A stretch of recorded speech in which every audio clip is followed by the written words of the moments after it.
we were here 2 years ago, and then you were telling people not to be a boomer. They had to just get on with trying to tackle pollution. This time, you're telling people to stop whining. Why? What is your message? Well, it's not just in environmental issues, but in general, I would say that people always try to find some excuse why not to do something, And so in the environmental movement, I've noticed that people always said to me, "Well, Arnold, I mean, what is the point of fighting the environmental issue here and to reduce pollution, with Trump in the White House?" And with the federal government having no interest in not believing in climate change and believing in drilling more for oil and coal. And I tell them, I said, hey, stop whining. What do you do? I said, we all have a responsibility. What do you think? The action comes only for the whole world out of Washington, the White House? No. I said, most of the action is happening on a local level and on a state level. So I said, so let's not concentrate on what is Washington doing. I said, I've gone through this before. I mean, I was governor of California and I was aiming for a huge environmental kind of explosion of some sort, reducing greenhouse gases. It's very important we take care of the environment and we take care of the industry and we take care of the economy. We can do both. And the federal government came to me and says, you can't do that. You can't regulate your own air. We don't believe in that. So I didn't whine. I said, wait a minute. Isn't there an old saying by Nietzsche, for every attack there is a defense? I said, let me find the defense. So we sued the federal government. That was our defense. And we took it from one court to the next, to the next, to the next, and eventually we went to the Supreme Court and we won. So this is what you have to do. Instead of whining and instead of complaining and instead of finding excuses, you go to work. Here's the job, here's my responsibility, and this is what I need to do. That's what I'm trying to encourage people to do, to tell them, I've gone through this, we all go through this, I see everything, nothing is easy. There has, though, been a big change in the world, a big change in America's political direction. America's coming out of the Paris Treaty, the important climate accords. Since Donald Trump's been in, he's cancelled many, many different environmental initiatives. So maybe it's not whining to pose questions about the fact this is harder. It is more difficult when you have an administration in DC that doesn't want to follow this agenda. Do you admit that? Yeah, but first of all, it doesn't really matter. If what matters is that we don't look at it as just, oh, he's holding us back. He's not holding us back. There was no one in California since Trump was been elected that would stop anyone from putting solar panels on the roof. There's no one that has ever stopped from the Trump administration, anyone from putting solar on a warehouse or on a school, or to drive an electric car, or to buy an electric car, or to buy jeans that are made in America rather than in China, which has to be shipped to America, which causes pollution. So it's all nonsense. There's a lot of things that we can do. Let's worry about what we can do rather than what we can't do. Plus, let's be honest, with the Paris Agreement, that's all facade. Right? Because if America goes in or out, it makes no difference because 70% of the countries did not abide by their promises anyway. So someone can go and say, we are part of the Paris Agreement. We believe in environment. We believe in the cleaning of the world. And then they don't keep their promise. There's no consequences to do any of that. So I don't think that has made any difference. When Trump went out of the Paris Agreement already way back in 2017, and now then the Biden went back in again. Now Trump is taking it out again. Do you think there's any difference in America? It's the same thing. Slowly we are cutting down pollution in America because it's done on the local and state level. So people should just ignore Donald Trump then? We will drill, baby, drill. I wouldn't say ignore it. I think you can be aware of it. You have to be aware of your obstacles, but you should not go and use them as an excuse, is my point. You got to go all out. Do I have a vision? Imagine that when I was 15 years old, my vision was to go to America and to be a bodybuilding champion and to get into acting and to do big movies, Hollywood movies. What do you think the obstacles there were? endless amount of obstacles, and it was very difficult. It was a grind. So did I surrender? Did I go and whine? No. I just said, okay, here are the obstacles. This is what I have to overcome. And I made it. Do you think activists sometimes whine? You know, everyone has a different personality. So in general, you will find people that are whiners. They get up in the morning and they whine. Oh my God. My back. Oh God. Oh, it's my knee.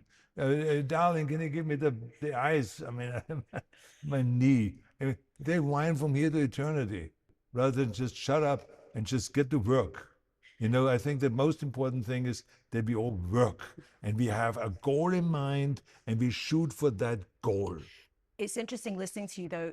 It sounds like you take a very dim view of the, I suppose, the political apparatus around trying to combat climate change and pollution. You said it doesn't make a difference whether or not people are in or out of the Paris Treaty. And you said on stage this morning that people don't give a stuff if it's a Republican or a Democrat doing things on their behalf. Do you think then the sort of international apparatus that's been trying to sort all this stuff out is irrelevant? No, I think that I found out through our fitness movement that sometimes it's irrelevant, sometimes it works when you do a speech somewhere, sometimes when you hold a seminar, it breaks through, sometimes it doesn't, sometimes you write a fitness book, it goes over well or it doesn't. It doesn't mean we should stop. I think the key thing is that we always keep trying and keep trying. Yes, the dynamics change. One time China is not interested, then they're interested. Now they're building more electric cars than ever before. We have attacked them for years. They're not with the program. Now they can go and find charging stations where you can charge up in 15 seconds an electric car. I mean, it's unbelievable the stuff that they're doing. So that's extraordinary. So I think that the key thing is that we kind of like stop complaining and to just be aware of that's the way it is. If you look at the history of the world, there were always problems. There were always wars. There was famine. There was homelessness. There was all of this stuff. I said, but that doesn't mean we should not stop thinking of, and we shouldn't start thinking about how do we improve on that? How do we do better? And so that's where I'm coming from. I'm an optimist. I'm always believing that anything can be done if you have the will to do it and if you have a clear vision. But you can see on the issue you care so much about the environment and fighting pollution, that there has been in many countries less public appetite to be enthusiastic about this fight. We see that in the UK, for example. You see it in lots of European countries. There seems to be a growing skepticism. Not that climate change isn't real, but to people having to do something about it, there seems to be less appetite for that. I don't blame them. I mean, if you hear the same garbage all the time, and you hear about climate change and climate change and climate change, and you don't know what the hell this means, I mean, it's bogus. I mean, why don't you just say what it is? It's like terminating pollution. That's what we're talking about. When you tell people about, climate change, and when you talk to them about the being carbon zero and carbon negative and carbon positive and carbon this, and it will be in 2025, will be carbon free. What does that all this mean? No one knows. What they know is that we all got to work together to cut pollution. We got to communicate the right way. Every time you do a movie, they get together with the publicists and with marketing people, with geniuses, and they say, how do we promote this movie? Should we promote this as a love story? Should we promote this as a action movie or futuristic movie or adventure movie or this, and that? They are trying to identify it. No one in the environmental community has ever sat down and said, how do we sell this? Because if they would, they wouldn't be using climate change, because that's I know that there is climate change, and we all know there's climate change, but that's not how you communicate. That's not how you move people around the world, in Africa and in Australia and in America and in Europe and stuff like that. You have to go and say pollution. Pollution kills people. So let's terminate pollution. But you have politicians, though. Even your friend Sir Tony Blair here this morning, he said that people in rich countries don't want to make financial sacrifices to try to do this anymore. Then in the UK, we've had for some time, a political party called Reform UK, led by Nigel Farage, who are talking about cancelling any efforts to meet net zero. They don't want to do it. Do you think there is really still public appetite to get on with this? Well, first of all, Tony Blair is right. There is not much appetite, but it doesn't mean that we should not inspire people. If I go out and make a poll and there's a lot of appetite in people lifting weights, I maybe find out from people that there's not much appetite, but that does not mean I should go out now and show leadership and say to them, I say, guys, this is really good. If you lift weights, you get stronger, you get fit, you get healthy, you live longer and stuff like that. It doesn't mean I should stop. Yes, there are certain realities. It's not easy. It's not easy because people still have the fear that when you go and do something environmentally friendly, that they will cost you money and they will hurt the economy. But we in California, we can tell the people around the world, we in California have proven the opposite. We have the #1 and the strictest environmental laws in America. And we are also at the same time #1 economically. As a matter of fact, we are so powerful economically that we are, with our GDP, #4 in the world. #4 as a state. We are beating Japan, we're beating Germany and all those different countries. I mean, think about that. So what would you say then to politicians in Europe or anywhere who are telling the public that it's too expensive, it's too difficult, and maybe it's a load of old rubbish? And I just wonder if you've heard of Nigel Farage, who thinks he might be the next UK Prime Minister. I think everything you say are excuses. People try to find excuses not to do it. But also, if the people are being told it is about pollution, then they will go and demand from the politicians action. But if you talk about climate change, they don't know when they call their senator what to really ask for. Because they may call someone in the Senate on a hotline and they say, I want change with pollution. They say, can you explain exactly what you want? They wouldn't be able to articulate it.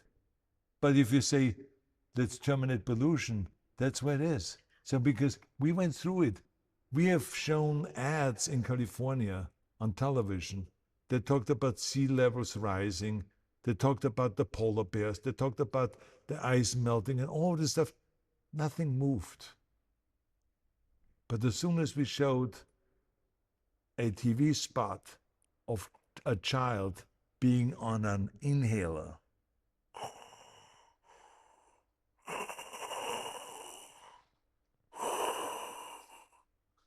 and then wiping out, passing away, people looked at this and said, oh my God. And then it said, that's what we do to our children because of pollution. Immediately the numbers changed. So you can change attitude. So it's all about knowledge. We got to let people know. This is why I said, if you promote a movie, you got to let people know what you're promoting here. Is it just a movie, or is it an action movie? Is it a comedy? Is it a thing? So you have to know. So this is why it is important for people to know it's pollution. We are trying to terminate pollution. What people also saw in images all over the world with the terrible fires in LA, obviously very close to home for you. It doesn't matter. It doesn't matter, to be honest with you. Because we have to tell the people that 7 million people died in the meantime. You see, with the fires, let's assume for a second, 1,000 people died in the fires, which it didn't. But I mean, let's assume for a second. That's terrible, 1,000 people, right? Then let's assume another 1,000 firefighters died. That's terrible. But how does it compare to 7 million people dying because of pollution? That's what I'm talking about. We got to go and always talk about the reality, not about the drama. Oh, there was a house blown away from the hurricane, and can you believe the hurricane is coming? And then there's the water levels rising, and then there's the fires, and there's this and that, and there's that. Yes, that sounds good, but I mean, in the end, the majority of people that are dying is because of pollution, not because of climate change. I just wonder, though, what was it like for you to see that happening to LA, to see that happening to California? You're home for so long. It's terrible. I mean, luckily I wasn't there. I was making a film in New York. But the reality is it was terrible. I mean, people were caught, in the middle of the flames. They had to die. They couldn't drive away with the car. They couldn't do anything. But remember that most of the fires in California has nothing to do with climate change. Most of the fires are caused by falling power lines. Falling power lines is an inaction by the government and by the power companies. They were supposed to, for years already, bury the power lines. And if the power lines are buried, it wouldn't fall down when the first wind comes and then start burning and killing people. And there's always anger about political inaction. And the conversation around politics in America has changed a lot in recent years, whether it's about pollution, whether it's about immigration, whether it's about anything else. You warned in the run-up to the election that a Trump return to the White House would make America more angry and more divided. Do you think you were right? Well, look, it doesn't matter what I think. The fact of the matter is that the people voted, and I respect the vote of the people. So this is it. This is our president. And I say the same thing about Trump as I've said about Biden. He is now our president, and I will support the president because if he's successful, America's successful, and we all are successful. So do I agree with a lot of the stuff that he's doing? No, but there's a lot of things I don't agree with. The bottom line is we got to work together. He has done some good things, and he has done some things I don't believe in. Are you concerned, though, about some of the atmosphere in America? I mean, it looks in many ways like an angry place right now. Well, people were angry already under Biden. People were angry before Biden, even when Trump was president. People were angry before when Obama was president. People are angry because it doesn't matter if you go liberal or if you go conservative. People eventually get angry, they get frustrated, and that's what creates then the new movement. I mean, you know, the liberals went too far, and they created the conservatives. Then the conservatives will go too far, they will create the liberals, and they have the liberals come back in. So this is the way they've been going for the last 50-some years that they've been in America. But I just wonder, you are a proud migrant to America. You are one of the most stunning success stories of the American dream. You go there with a big dream and a big ambition. Mm-hmm. Do you feel the American dream is still alive, given what's Are you happening in kidding the me? country? Oh, I see it firsthand all the time. I mean, I could go right now, today, as a 15 or as a 20-year-old boy, over to America and make it exactly the same way, maybe even easier. America is the land of opportunity, no matter what. It doesn't matter who is president. We have since I went over there, we had Nixon as president, we had Carter as president, we had Reagan as president. I mean, the list goes on and on and on. All these presidents, but it's always been the land of opportunity because you still can go to America and still see people from Nigeria. There's a guy from Nigeria in Gold Gym that is training people. He's making $100 an hour, and he's driving up with his powder blue Bentley convertible. Well, hello, he's from Nigeria. He's been here for like 15 years or so in America, and he's working his ass off. He deserves the Bentley. He deserves to be the best trainer. He's working hard. So the opportunities are there. They're laid out. Anyone can go to America if you're willing to work hard and not use the system or abuse the system. There's a lot of people that are coming to America, they just want to abuse America. I have no patience for that. But if an immigrant comes over there legally and has the permission by the American government and then goes to work and files for a green card and wants to get the citizenship like I did, there are all the opportunities in the world. Are you kidding me? America is still the shining city on the hill. Just lastly, I want to ask you about a different success, your son's success, if I may. People will now have seen Patrick in hugely successful series, The White Lotus. I mean, I bet I could even connect with you on a spiritual level since that's so important to you. Why?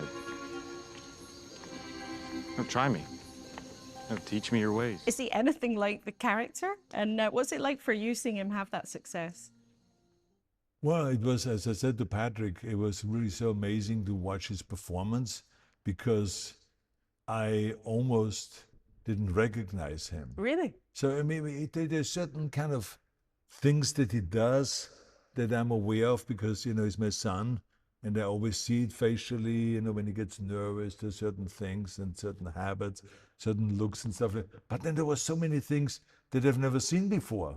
And I said to myself, where did this come from? It was wild to watch that. And I was so proud of him that he has become such an extraordinary actor. And it's really fantastic. And that he, was hopefully inspired by me, but also by his mother, and by his friends and acting coaches and everyone else. He has really developed into a great young man that is a great businessman, knows how to make $1 into two, and also has become a really great actor. So I'm really proud of him. You're being very complimentary about him. He recently said you were having a midlife crisis. Why not? I mean, wouldn't you have a midlife crisis when 40 years ago you say, I'll be back. and then 40 years later you say, ow, my back. I mean, anyone would have a midlife crisis. You're still doing an awful lot of new things, though. Your whole environmental work, you're still acting, still hugely successful series and documentaries, and also now a song, a pop song that you're in. I'm riding so high, never looking down. A whistle in the wind to be around. Don't worry, hang on, keep your track. I'll be back. Anything to benefit this non-profit organization and the World Climate Summit and all that stuff. I mean, they have been very, very generous to donate their money for that song to our cause, to the environmental cause. It's really fantastic. But it's really, my life has been fantastic. I wouldn't change my life with anyone's, because think about that. To be a bodybuilding champion, to work your way up to the top in acting, to be the governor of the state of California, and to go and to lead a fitness promotion worldwide, and then to lead this environmental kind of activity, and to kind of terminate pollution, and to help people with the positive corner of the internet, with the Pump Club, to make them feel positive and all. So I'm doing so many things. I'm so excited about all the stuff that I'm doing, So I'm very fortunate. And again, I have to say thank you to America, because America gave me the opportunities to do all of that. Gardner, thank you so much. It's a great pleasure to speak to you again. Thank you very much. Wonderful to see you again, and we do it again. There's one sequel after the next. That would be a yes from us. Thank you very much for your time. Absolutely. Thank you. Thank you.